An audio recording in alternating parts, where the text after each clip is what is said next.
এক গরিব ছেলে প্রতিদিন ভাঙা সাইকেল ঠেলে শহরে কাজ খুঁজতে যেত।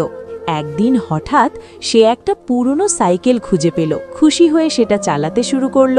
তখনই কিছু ধনী ছেলে হেসে বলল, এই ভাঙা জিনিস নিয়ে রাস্তায় নামিস কেন? দেখ, এখনই এটা ভেঙে দিচ্ছি। সাইকেল ভেঙে গেল। ছেলেটা কাঁদতে লাগলো, আমি এখন কি করব? কেউ কি সাহায্য করবে? তখন এক রহস্যময় দাদু এসে বলল, ভয় পেও না, আমি আছি। সে ছেলেটাকে তুলে নিয়ে গেল এক জাদুর জায়গায়।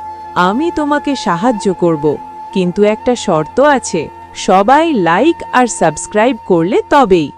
বন্ধুরা, তোমরা সবাই লাইক আর সাবস্ক্রাইব করে দাও। হঠাৎ ভাঙা সাইকেলটা বদলে গেল একদম নতুন ঝকঝকে বাইকে। ছেলেটা খুশিতে বলল, এই দিনটা আমি কখনো ভুলবো না। ধনী ছেলেরা দূরে দাঁড়িয়ে বলল, হয়তো আমরা সত্যিই ভুল করেছি।